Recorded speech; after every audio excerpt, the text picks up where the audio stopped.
Ciao, I'm Giulia, Giulia K. I'm glad you are here. Nobody has visited me in ages. It's been years now. I must tell you my story, but I don't know where to begin. There is so much that I should start from my childhood, but my memories of these times are vague. I only remember the summer of 1929, when they sent me off to stay with my nanny.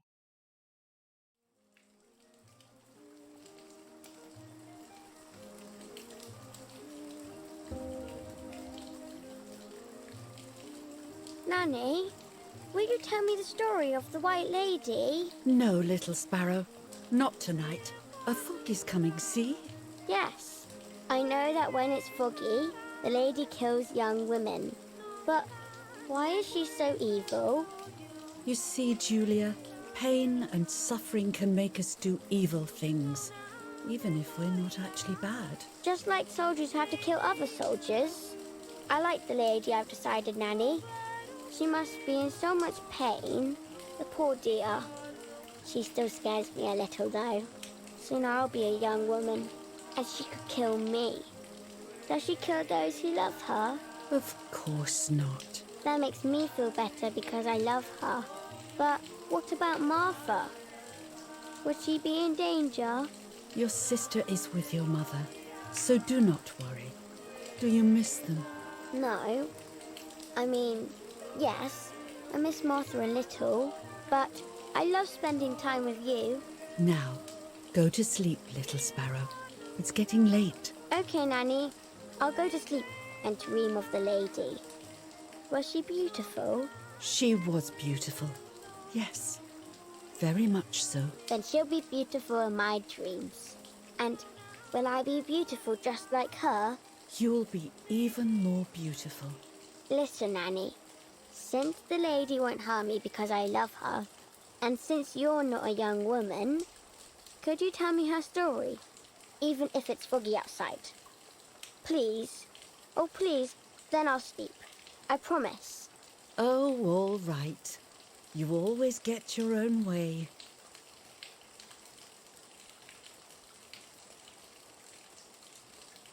I loved Nanny and I loved that story. Every time I heard it, it sounded like a new and more mesmerizing tale. Every night I would ask her to tell me about it, even though it scared me. Even now I can remember every single day of that time and how happy I was.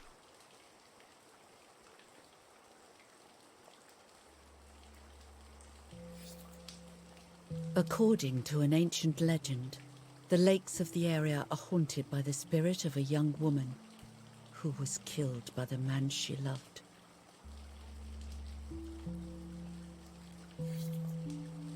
She was expecting a lover's stroll by the lake, gazing out at the old tree growing on the lake's island.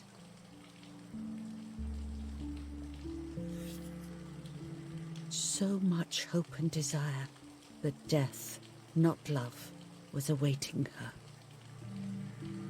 Oh, the poor dear. That's not fair. Life isn't fair, Poppet, but that's the way it is, and we must learn to deal with it. Okay, I'll try, but it makes me so mad. Keep on reading, Nanny. In despair, the man confessed he had killed her out of jealousy.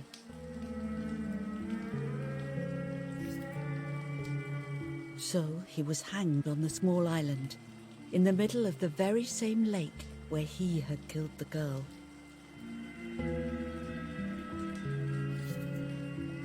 They searched everywhere, but the girl's body was never found.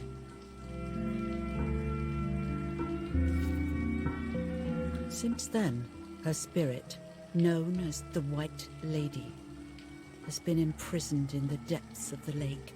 She grieves eternally for the loss of the man she loved. When fog arises, the White Lady is known to leave the waters of the lake and roam the woods, looking for her long-lost love in vain. Within the fog of dawn, Hunters have claimed to hear the wailing of a woman in the distance.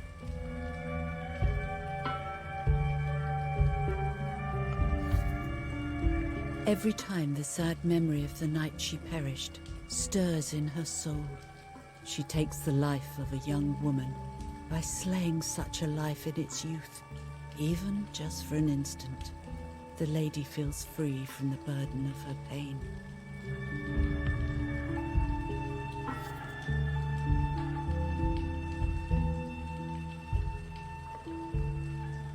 Good night, Nanny. Good night, my love. I spent almost 3 years with the nanny, but when I came home, I quickly forgot how to be happy.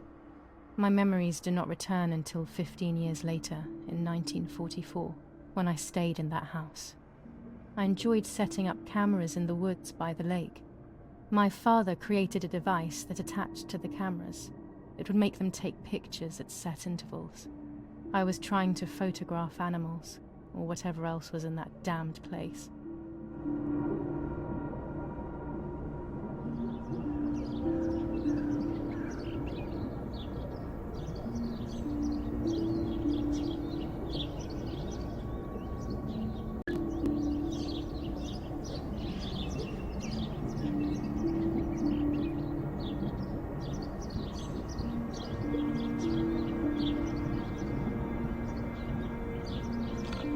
Reel off the film.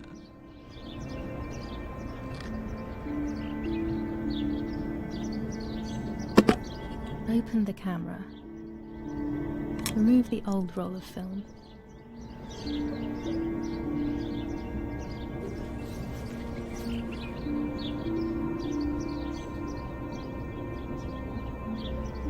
Put the new film in.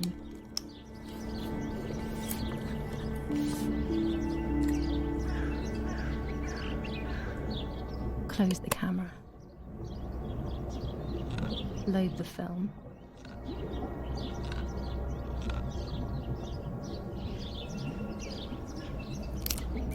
Activate the timer.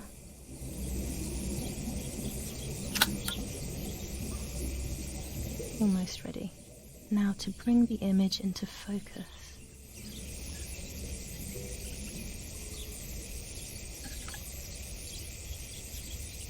There's something floating on the surface of the water. If I frame it better, I might be able to see what it is.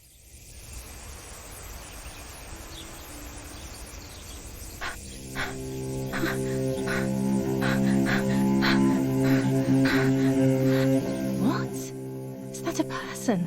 I must help them.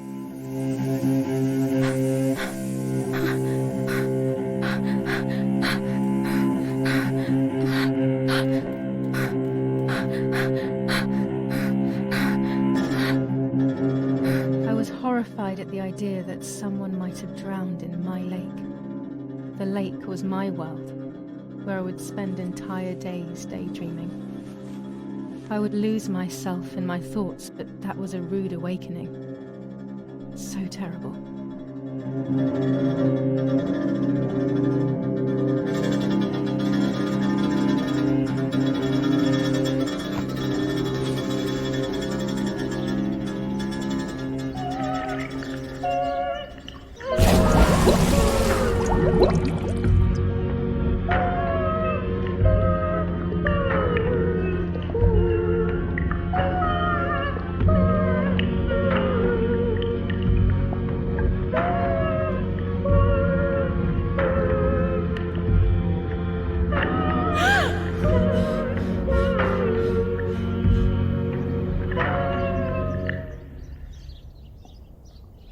I instantly noticed that the person was wearing one of my dresses. I was scared. I dragged that lifeless body as best as I could to the shore, trying not to drown myself. Only when I lifted her in my arms did I realize who she was. It was my sister, my twin, a part of me, dead. Impossible to comprehend. I was desperate. I didn't know what to do or to think.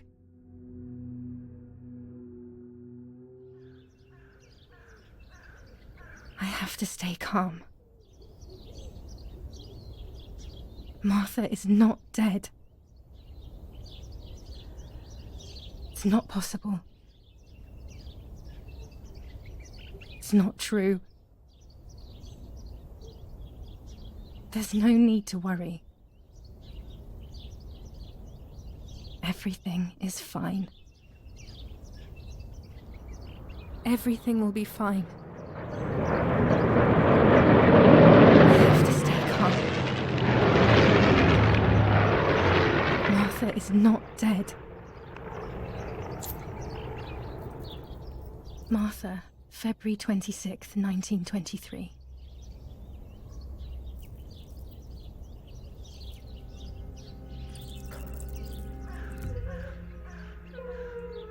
Is everything okay? Are you hurt?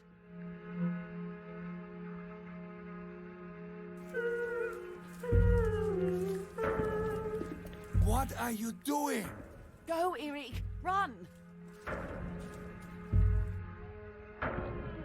My parents ran towards me. My mother hugged me. She, who detested me, was now cuddling me. Her warmth filled me with life, and the pain became bearable. I felt protected. "Martha, are you okay?" she asked me, speaking slowly in order to let me read her lips. She thought I was deaf. She thought I was Martha. I didn't want the moment to fade, so I meekly nodded my head. I didn't realize I had done something that couldn't be undone. I would have to pretend to be Martha forever.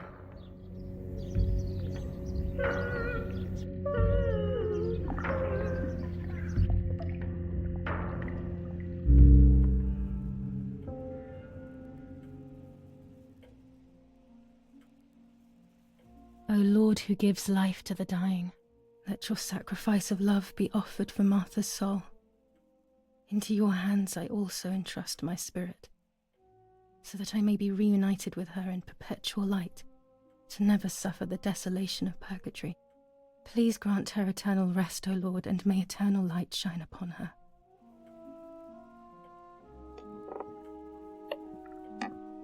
Eric, did you remember to light the candles in the hall? People will be here soon. Mummy always finds something for everyone to do.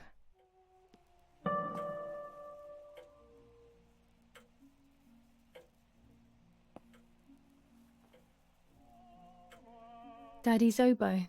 We were preparing a really nice duet together. On the rare occasions he's at home, that is.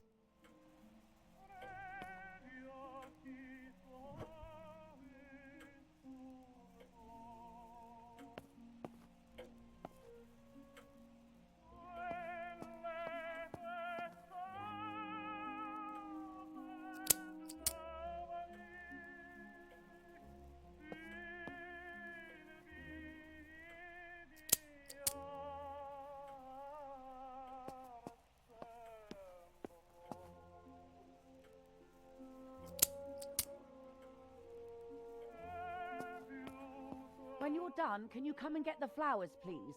Or send Martha if you like. Never a moment's peace. Even at a time like this, she can't sit still for a second. I can't turn it off. We have to listen to the radio all of the time.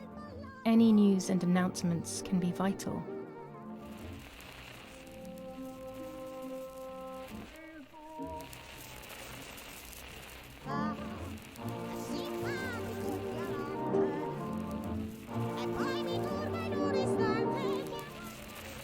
Is someone coming to get these damn flowers? When Mummy asks for something, there's no escaping it.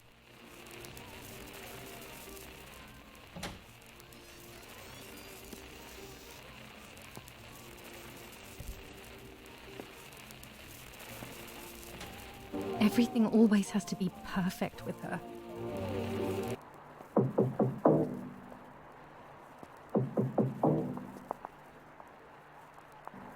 Parla Londra. Trasmettiamo alcuni messaggi speciali. Felice non è felice. È cessata la pioggia. La mia barba è bionda. Parla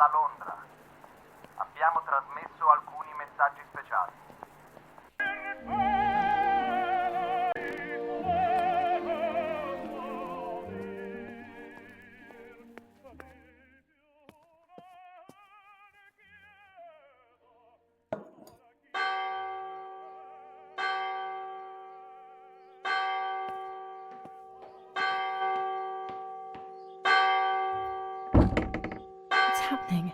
Who closed the door?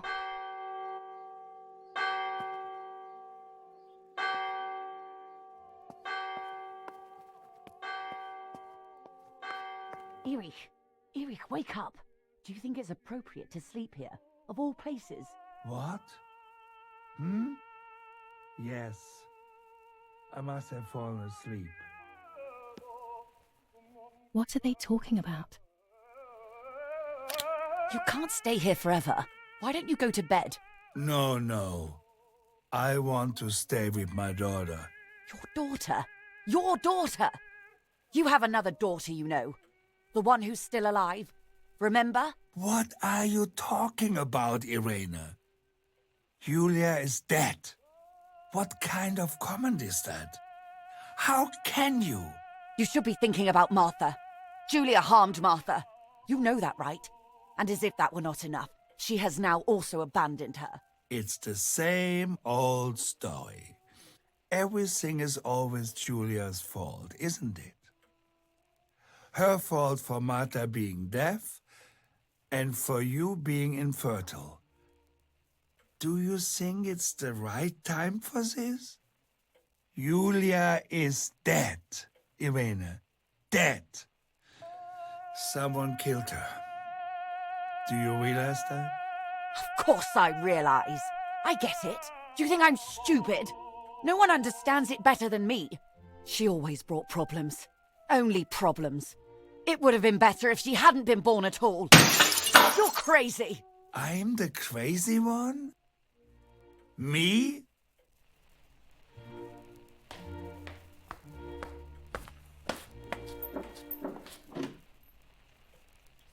They have done this to get at me, yes.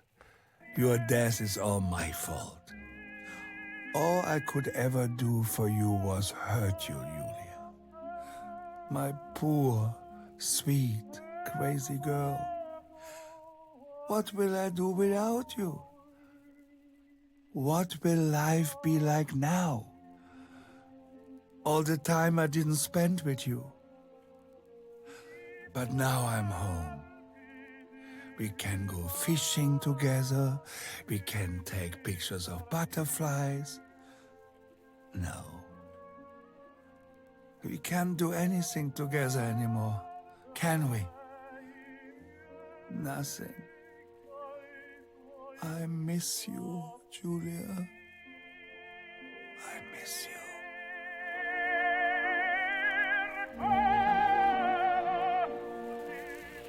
While American bombings continue to devastate the peaceful towns within the Elsa Valley, we have heard some tragic news from the area of La Ramola. The young daughter of German Army General Erich K. was murdered near her home. What possible reason could there have been behind such a cowardly act? This is what the Carabinieri, who immediately intervened, hope to find out.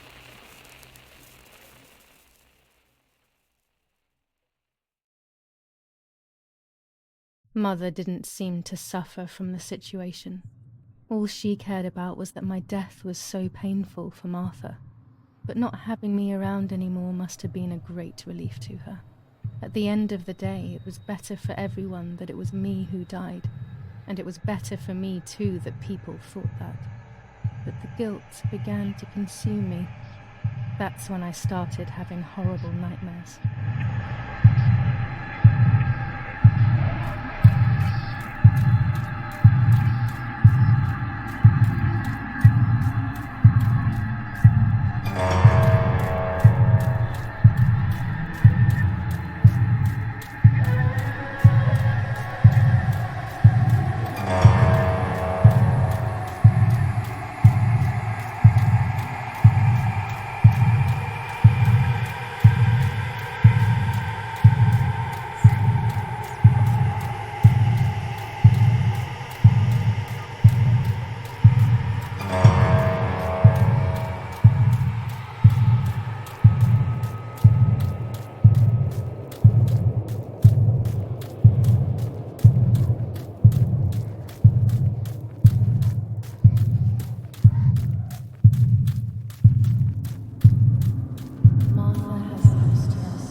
was just a dream. A horrible dream. That horrendous woman and the face of my sister. I wish all of this was a dream and my sister is just sleeping in her bed. Instead, her bed is empty and this is reality.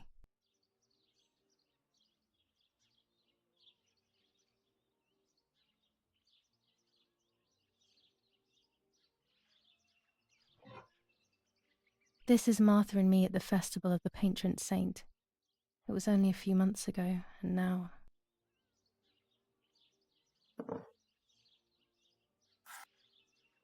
Martha had asked for a picture of me to put in this frame. She wanted me to do one of those expressions of mine that made her laugh. Expressions that she couldn't quite imitate. She used to say that those were the signs of my soul.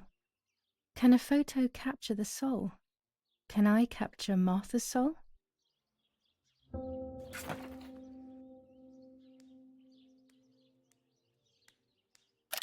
It's about 9:30.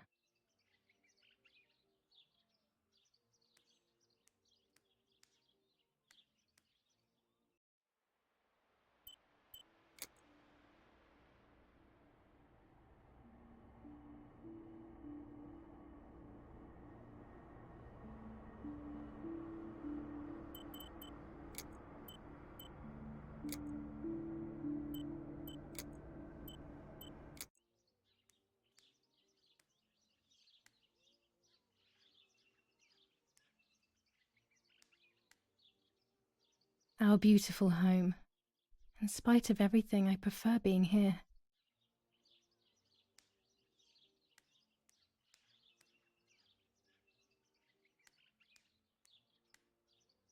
This is Martha's trinket box. It could contain something that will help to figure out what happened.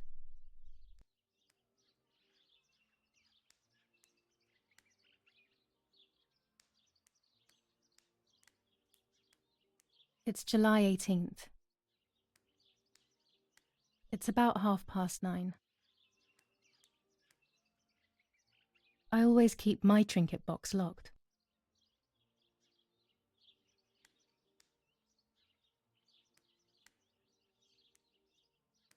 Nanny will be visiting me soon. My dress, the one Martha wore when she was...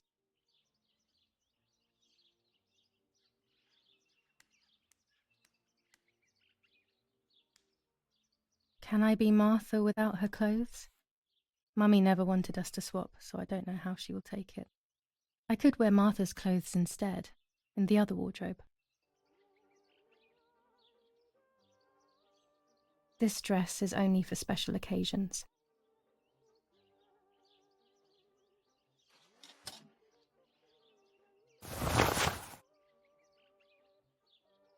I'm already dressed. It's me with the nanny. Or maybe it was Martha. No one can remember.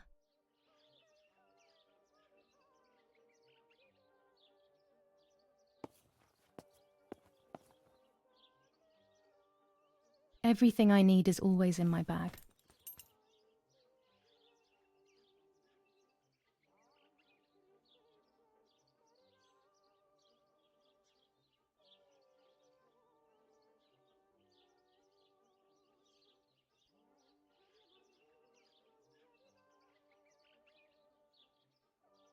The key to my trinket box.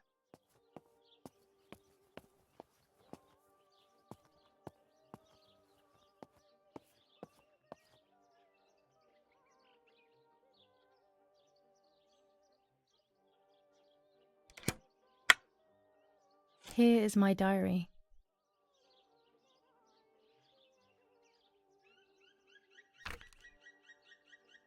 July 12th, 1944. This is a new diary. We moved here today and I forgot my old one back at home. But that's okay. A new chapter in my life, a new diary. They say they brought us here for our own safety. Daddy, the war, and everything else. Nanny gave us her house and she went to look after the mansion. It's weird being back here after so many years. I remember Nanny telling me the fairy tale of the Lady of the Lake. It's one of the few happy memories I have from when I was little. Nanny isn't here and that's a shame, but Martha is here with me. I also get to see Lapo more often, which is wonderful. He's always hanging around here. Mum is thankfully too preoccupied with fixing up the house to worry about me. At least for now. July 16th, 1944. There's something creepy about the woods. Every time I'm at the lake, I get a strange feeling. Maybe it's the legend of the White Lady playing tricks on me. I get weird ideas. I think that there is this presence.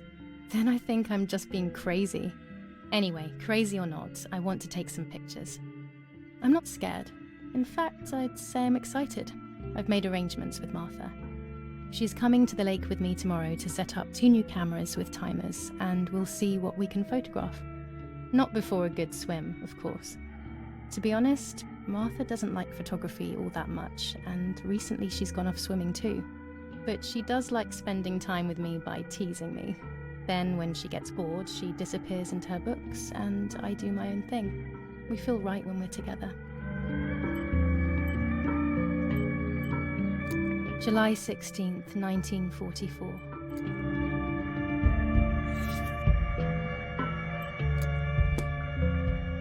Yes, Erich, I'll be right there.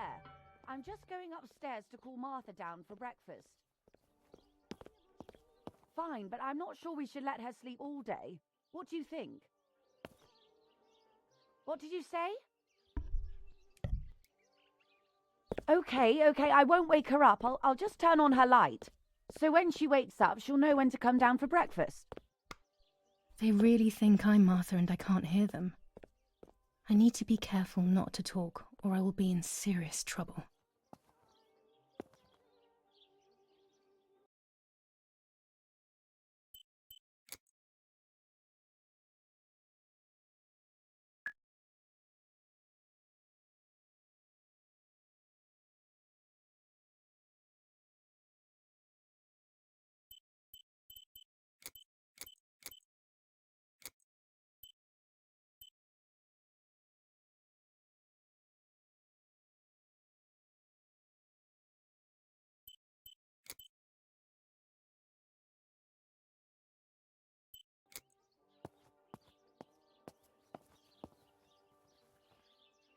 Oh gosh, if Mummy sees this picture, she'll throw it away for sure.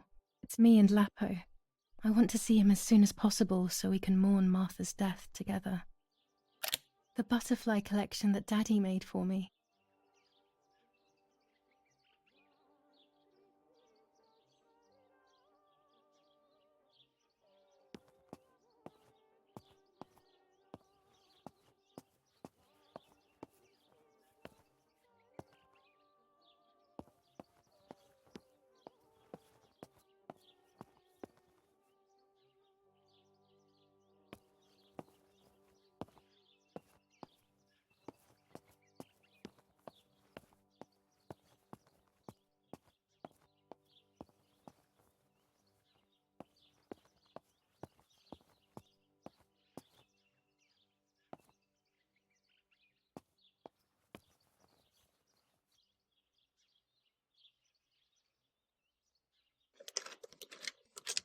This is not the right key.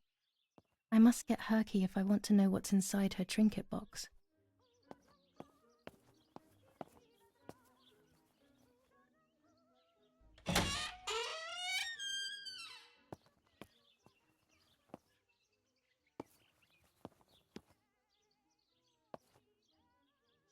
How wonderful the snow is.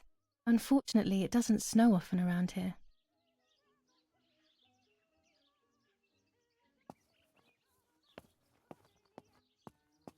There's no shortage of paintings in our house.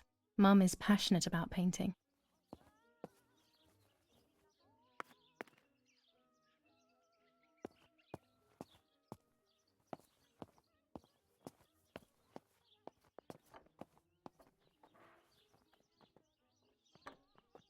It's locked.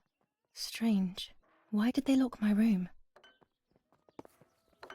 As a child, when I spent those short years with the nanny, this was my room.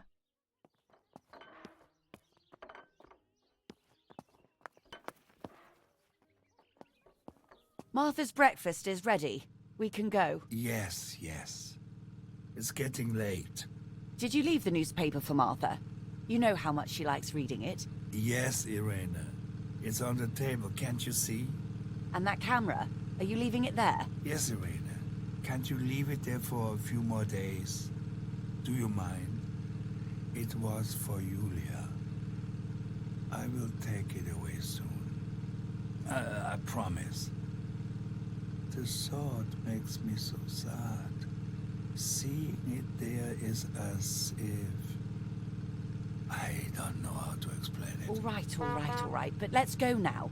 We have too much to do. We can't stay here all day talking. Mummy is right, though. Martha always read everything.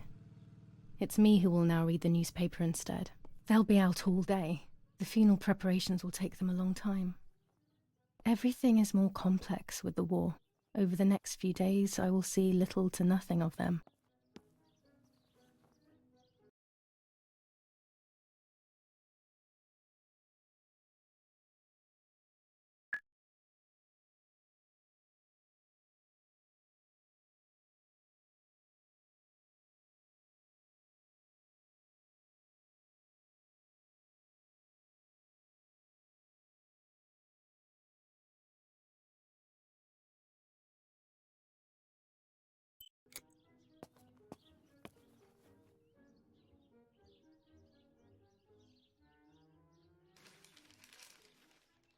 Brutal assassination in San Casciano. Giulia K., a young woman from a respectable family, brutally murdered near her home. Carabinieri investigates. A possible political motive emerges. Martha was not killed by politics or war. She was killed by something much closer and much less clear. I will find out the truth. First improvements in food registration. Bread rations increased by 50 grams per day as of April 20th, a kilo more every month of soup ingredients, reforms to the treatment of agricultural workers, and an unexpected distribution of jam. Giulia K., distressed but supported by faith. Irenei the mother, Erich the father, and Martha the sister sadly announced Giulia's passing. The funeral will take place in La Romola, Thursday, July 20th at 9:30 p.m., departing from the property of the deceased. Firm bulwark even in the skies. 159 aircraft of the Germanic defense shot down in 24 hours. Major Russian operation northwest of Jassy. Enemy convoy lost in the Mediterranean. 2 destroyers and 6 merchant vessels sunk. Brutal assassination in San Casciano. Giulia K., a young woman from a respectable family, brutally murdered near her home. Carabinieri investigates. A possible political motive emerges.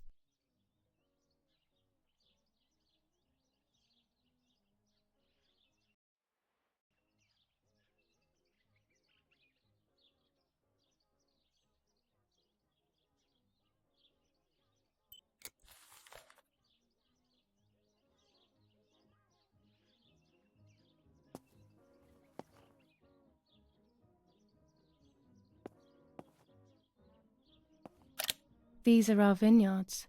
My father loved them so much that he constantly took photos of them.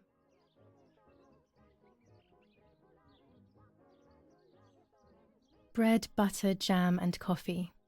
Martha's typical breakfast. I prefer honey and milk, but I will have to adapt to her tastes, obviously.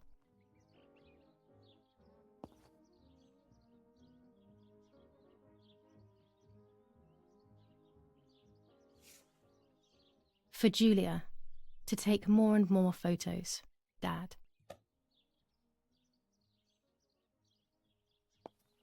I can verify that the camera is still working by taking a photo. I could photograph a sparrow.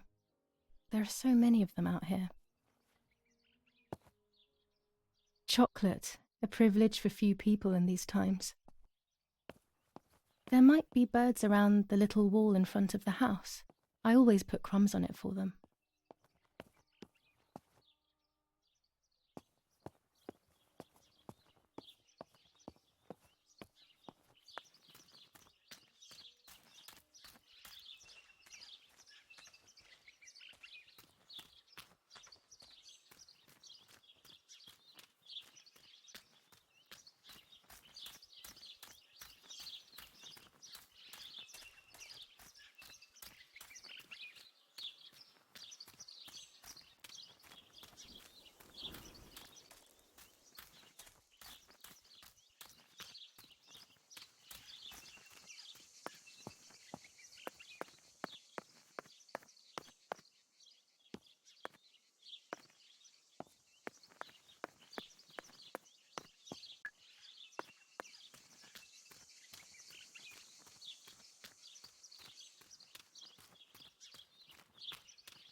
I was afraid of animals when I was little.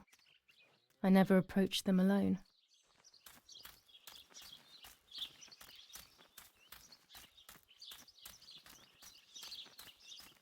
This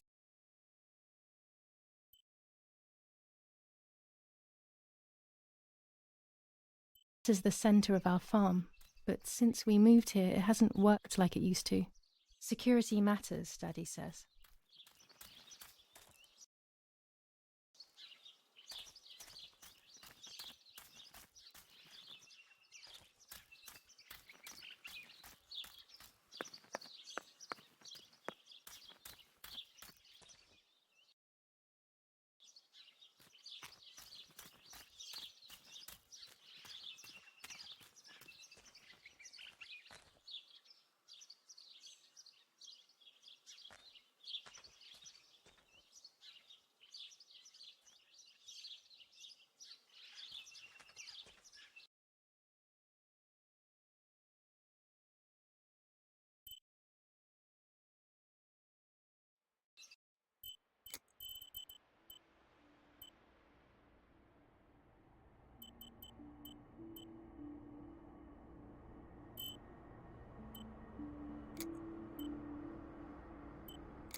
Excellent. I've taken the picture, now it's straight to the darkroom in the cellar to print it. Daddy recently became a general in the German army. He used to take pictures on the front lines, but now he gives me the materials to take photographs instead. Now that Martha is gone, only this camera can fix my ideas and my memories. I can't allow myself to forget.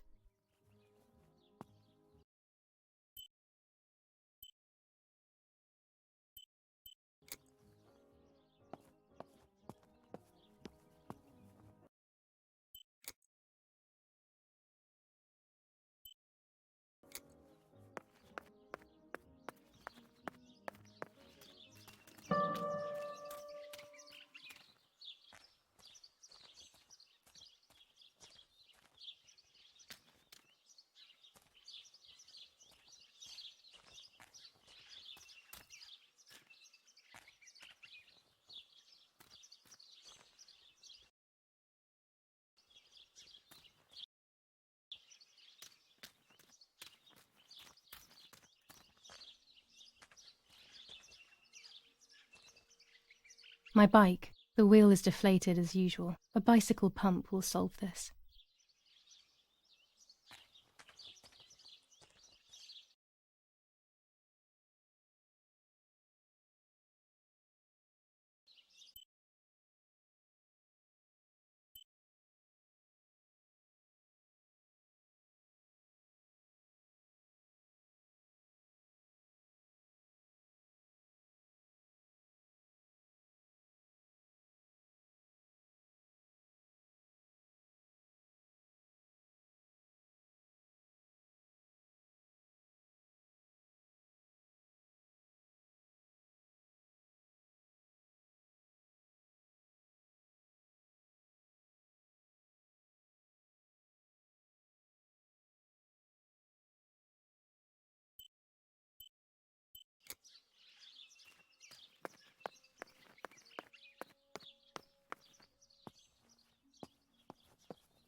I liked watching Nanny as she cooked. I always picked up loads of techniques.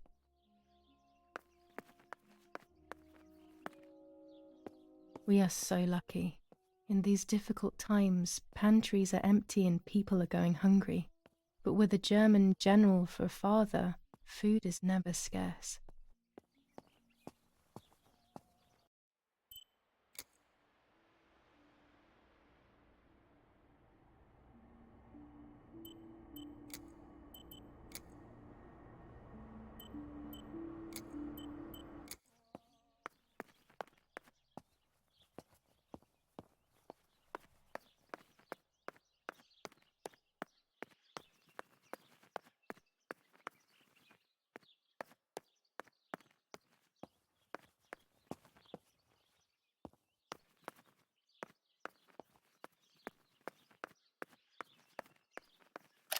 These workbenches fascinate me. I would love to learn carpentry.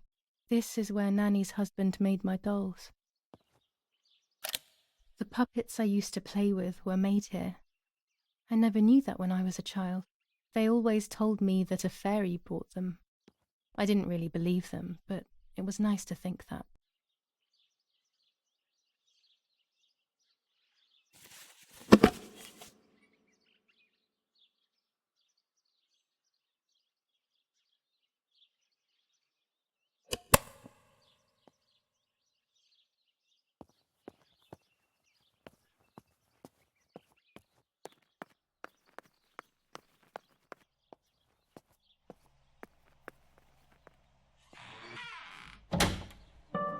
Daddy set up his darkroom here.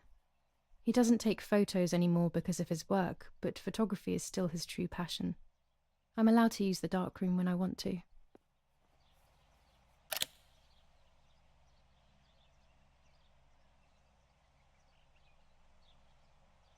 There are 3 baths when developing photos. The development bath, then the first rinse, and then the fixing bath. The second rinse is done directly in the sink afterwards.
can't develop the photo like this.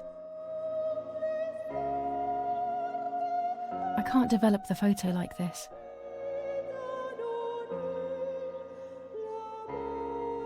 I can't develop the photo like this.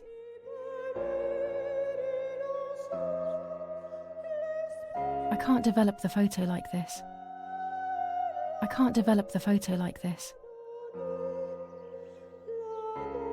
I can't develop the photo like this. I can't develop the photo like this.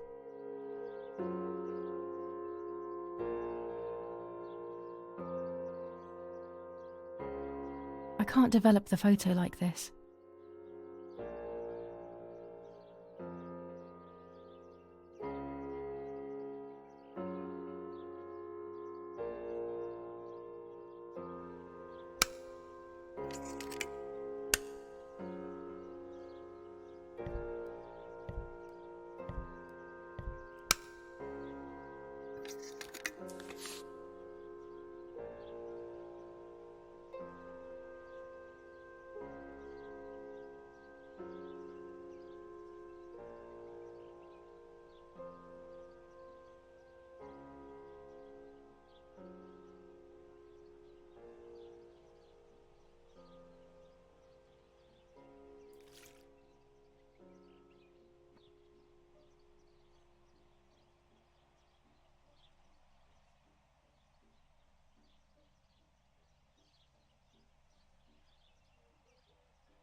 I can't develop the photo like this.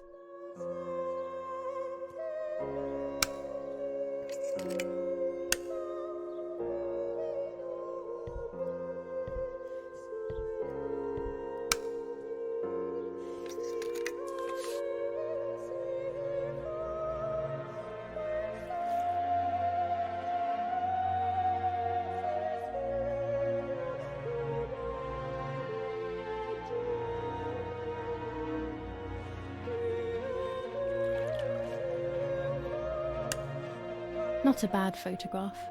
It seems that the camera works perfectly. Now I can take a self-timed photo for Martha's frame.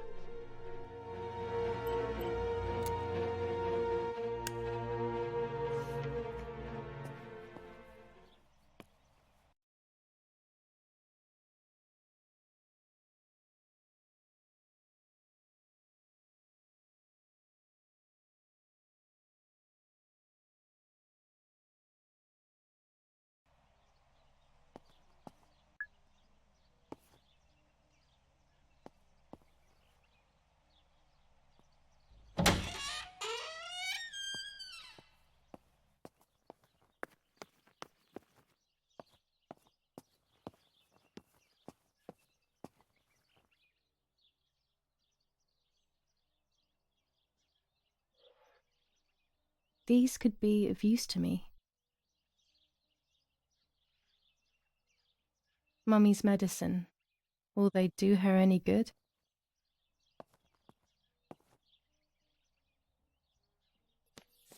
Lorenzini haberdashery. 5 meters of grey cotton fabric. 6 meters of white linen fabric. 4 meters of green satin. Delivered on June 5th, 1944. In the event of an issue, contact us on the number 6987. And this red fabric? It's not been mentioned. Could this also be one of Mummy's, or could the nanny have left it here?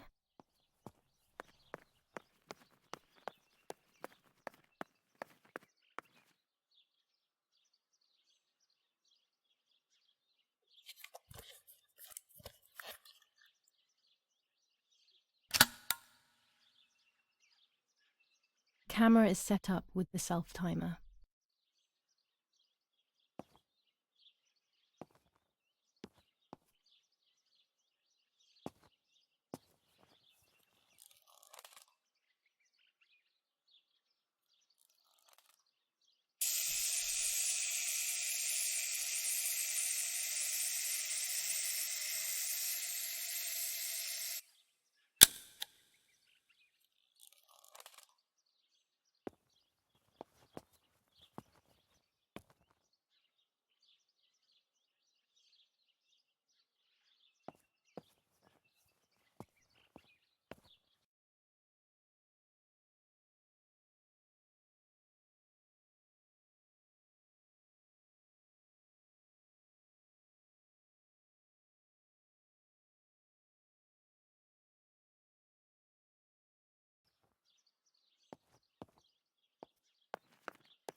Dad loves these prints of Florence.